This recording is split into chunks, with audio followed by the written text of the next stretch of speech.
नमस्कार साथियों।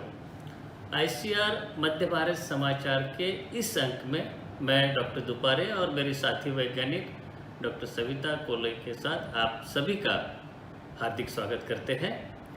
साथियों, जैसे कि खरीफ का मौसम अभी शीघ्र ही प्रारंभ होने वाला है, इसीलिए आज के इस अंक में हम देखेंगे कि सोयाबीन की कौन कौन सी उन्नत और नवीनतम प्रजातियां हैं जो पिछले 1-2 वर्षों में निकली है, उसके बारे में हम जानकारी लेंगे हमारे भारतीय सोयाबीन अनुसंधान संस्थान के फसल सुधार विभाग के अध्यक्ष डॉक्टर संजय गुप्ता साहब से। उसके बाद में सोयाबीन की बोनी करते हुए कौन कौन से खाद या उर्वरकों की कितनी मात्रा का प्रयोग करना चाहिए, उसके बारे में हमारे डॉक्टर एस.डी. बिल्लोरे साहब, जो कि फसल उत्पादन विभाग के अध्यक्ष हैं, उनसे सुनेंगे। और उसके बाद में इस समय पे कौन कौन सी समसामयिक सलाह है, उसके बारे में हम जानकारी लेंगे। आप सभी को नमस्कार। आज मैं आपको सोयाबीन की नई प्रजातियों के बारे में जानकारी देना चाहता हूँ। अपने भारत देश को 6 जोन्स में बांटा हुआ है और हम लोग 6 जोन्स के लिए अलग अलग वैरायटीज़ निकालते हैं। मुख्य जोन जो कि सेंट्रल जोन है, जिसमें मध्य प्रदेश, गुजरात, महाराष्ट्र, राजस्थान, विदर्भ और मराठवाड़ा रीजन महाराष्ट्र के और बुंदेलखंड रीजन यूपी का सम्मिलित है, उस जोन पर आते हैं। अपने लोगों ने इस जोन के लिए भी कई नई वैरायटी निकाली है। इसमें से सबसे प्रमुख NRC 127 है।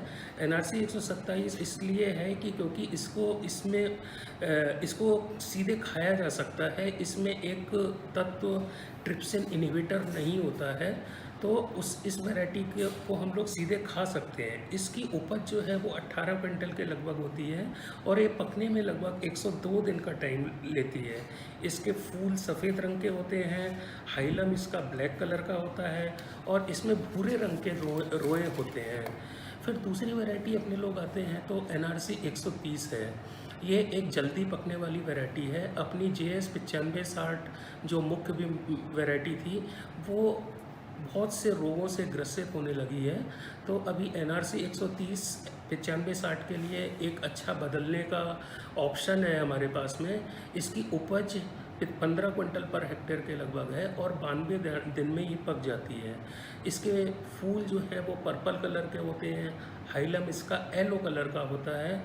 और इस वैरायटी की एक मुख्य बात है जो अभी तक जितनी भी वैरायटी रिलीज हुई है उनमें नहीं है, कि इसका जो हाइलम है उसके ऊपर एक छोटा सा बिंदु होता है भूरे रंग का, जिससे आप इस वैरायटी को अलग से ही पहचान सकते हैं कि ये NRC 130 है। इसके पॉट्स ग्लैब्रस होते हैं। फिर एक और वैरायटी है जो जल्दी पकने वाली है, वो है NRC 138। ये भी लगभग 93 दिन में पक जाती है और इसकी उपज अच्छी है। ये लगभग 18 क्विंटल पर हेक्टेयर के लगभग उपज देती है। इसके सफ़ेद रंग के फूल होते हैं और इसका टॉनी यानी कि भूरे रंग का इसके पॉट्स पर रोए होते हैं और इसका हाइलम जो है वो ब्राउन कलर का होता है। अन्य वैरायटी मैक्स 1520 है जो 2207 किलोग्राम पर हेक्टेयर यानी 22 क्विंटल के लगभग उपज देती है। 100 दिन पकने में लगाती है। फूल इसके पर्पल कलर के होते हैं, हाइलम इसका काला है और ये चारकोल रॉट के लिए रेजिस्टेंट है। फिर अपनी एक वैरायटी है RVSM 2011-35। ये 99 दिन में पकती है। इसकी उपज काफ़ी अच्छी है, 22 क्विंटल के लगभग ये उपज देती है। इसमें सफ़ेद रंग के फूल होते हैं, काले रंग का बीज में हाइलम होता है और जो प्यूबिसेंस है वो टॉनी कलर का होता है। फिर अपनी वैरायटी NRC 142 आती है। ये एक खाने के लिए एक अच्छी वैरायटी है, क्योंकि इसको ना हम सिर्फ सीधे खा सकते हैं, बल्कि इसके जब हम कुछ खाद्य पदार्थ बनाएंगे तो उसमें उनकी सोयाबीन की जो हीक आती है, सोयाबीन की जो बदबू आती है, वो काफ़ी कम होगी। और ये वैरायटी केवल सेंट्रल जोन नहीं बल्कि सदर्न जोन के लिए भी, दक्षिण के राज्यों के लिए भी ये वैरायटी उपयुक्त है। ये 97 से 99 दिन में ये वैरायटी पकती है। इसकी उपज लगभग 19 से 20 क्विंटल के लगभग होती है। 19 क्विंटल अपने सेंट्रल जोन में होती है और 22 क्विंटल के लगभग इसकी सदर्न जोन में होती है। इसके फूल जो है वो पर्पल कलर के हैं, हाइलम इसका ब्लैक कलर का है और प्यूबिसेंस इसका टॉनी यानी कि भूरे कलर का है। फिर अपनी वैरायटी AMS 139 है। AMS 139 97 दिन में पकती है। 20 से 21 क्विंटल के पर हेक्टेयर इसकी उपज आती है। इसके फूल जो है वो पर्पल कलर के होते हैं, हाइलम ब्लैक कलर का होता है और ये चारकोल रॉट के लिए मॉडरेटली यानी कुछ रेजिस्टेंट है। अब हम लोग अपने लास्ट जोन जिसको कि सदर्न जोन दक्षिण के राज्य हैं उस पर आते हैं। इसमें कर्नाटक, वेस्टर्न महाराष्ट्र यानी कि विदर्भ और मराठवाड़ा क्षेत्र को छोड़कर जो महाराष्ट्र है वो महाराष्ट्र, आंध्र प्रदेश, तेलंगाना और केरल, तमिलनाडु ये राज्य आते हैं। इस जोन में अपनी जो वैराइटीज में है, पहली वैरायटी अपनी KDS 344 है। इस जोन में मुख्य बीमारी रस्ट है, तो ये जो वैरायटी है ये रस्ट के लिए टॉलरेंट है।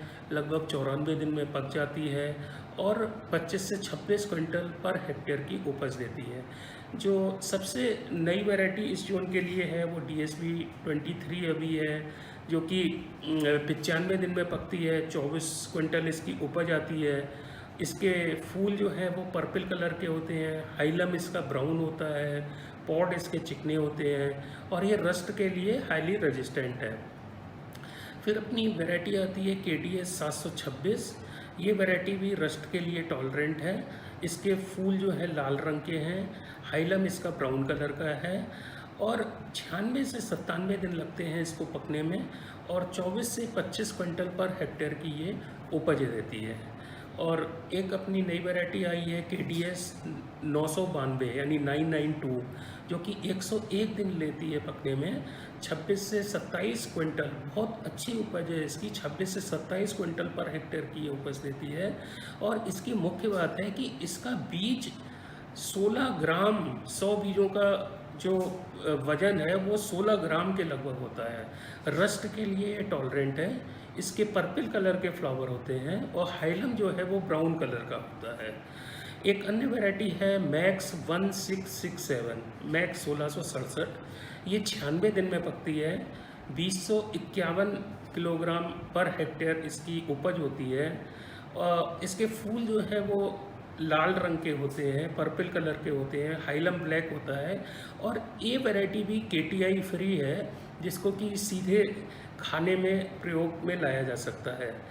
अब सोयाबीन का एक अन्य उपयोग है जो कि वेजिटेबल के रूप में है, जिसमें उसके सोयाबीन के पॉड्स को हम लोग वेजिटेबल की तरह, सब्जी की तरह खाते हैं। तो अपने लोगों ने एक वैरायटी करुन्नी निकाली है जो इस जोन सदर्न जोन के लिए उपयुक्त है। इस वैरायटी की उपज जो है, इसकी जो पॉड्स हैं उनकी उपज 10,640 किलो पर हेक्टेयर यानी, और ये जो है वो लगभग 68 दिन में 68 डेज में पॉड्स हमको इससे मिलने लगते हैं।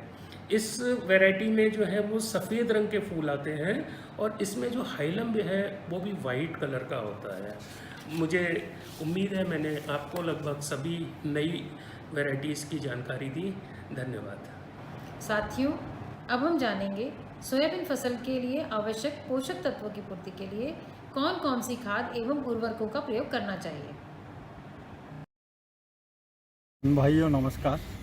सोयाबीन की फसल एक प्रमुख फसल है, तिलहनी फसल है, जिसमें पोषक प्रबंधन बहुत ही आवश्यक है, क्योंकि इसमें 40% प्रोटीन और 20% तेल होता है। इसलिए इसमें आवश्यक पोषक तत्वों की मात्रा देना अनिवार्य है, जिससे कि हम अधिकतम उपज ले सकते हैं।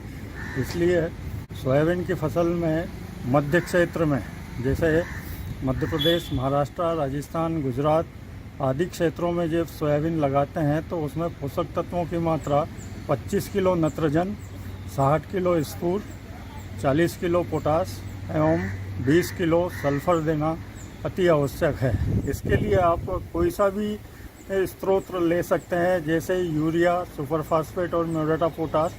यदि ये 3 खाद से हम सप्लाई करते हैं, पोषक तत्व देते हैं, तो इसमें अलग से सल्फर देने की आवश्यकता नहीं होती है। इसलिए 55-56 किलो यूरिया, 375 से 400 किलो सुपर फास्फेट और 67 किलो आपका म्यूरेट ऑफ पोटाश देना आवश्यक है। तो या फिर डीएपी से भी दे सकते हैं। डीएपी 130 किलो प्रति हेक्टेयर एवं साथ में है आपको म्यूरेट ऑफ पोटाश 67 किलो और सल्फर 25 किलो की मात्रा देना आवश्यक है। या फिर आप यदि इफ़को 12-32-16 से देना चाहते हैं तो उसमें भी इफ़को 200 किलो प्रति हेक्टेयर और साथ में सल्फर का 25 किलो प्रति हेक्टेयर की दर से आप देंगे तो ये अनुशंसित मात्राएं पोषक तत्वों की जाएगी और सोयाबीन का उत्पादन बहुत अच्छा होगा। तो इनका संतुलित मात्रा में उपयोग करना है। साथ ही यदि गोबर की खाद या कंपोस्ट या वर्मी कंपोस्ट मिलता है तो उसका उपयोग भी जरूर करें, जिससे कि सोयाबीन से टिकाऊ उत्पादन मिल सके। धन्यवाद। समय है समसामयिक कृषि सलाह का। तो किसान भाइयों को जून माह में एक ही किस्म पर निर्भर रहने की बजाय अलग अलग समयावधि में पकने वाली कम से कम 2 से 3 किस्मों की खेती करनी चाहिए। यह भी सलाह है कि हमारे पास जो भी बीज उपलब्ध है तो बोनी से पहले उसका अंकुरण परीक्षण अवश्य करें और साथ ही न्यूनतम 70% अंकुरण तथा बीज के आकार के आधार पर केवल 60 से 80 किलोग्राम प्रति हेक्टेयर बीज दर का प्रयोग करें। फसल सुरक्षा के लिए अच्छी गुणवत्ता वाले रोग मुक्त बीज का उपयोग करें। सलाह ये भी है कि फसल की सुरक्षा की दृष्टि से बोने के समय अपने बीज को फफूंदनाशक, कीटनाशक और जैविक कल्चर से अवश्य बीजोपचार करें।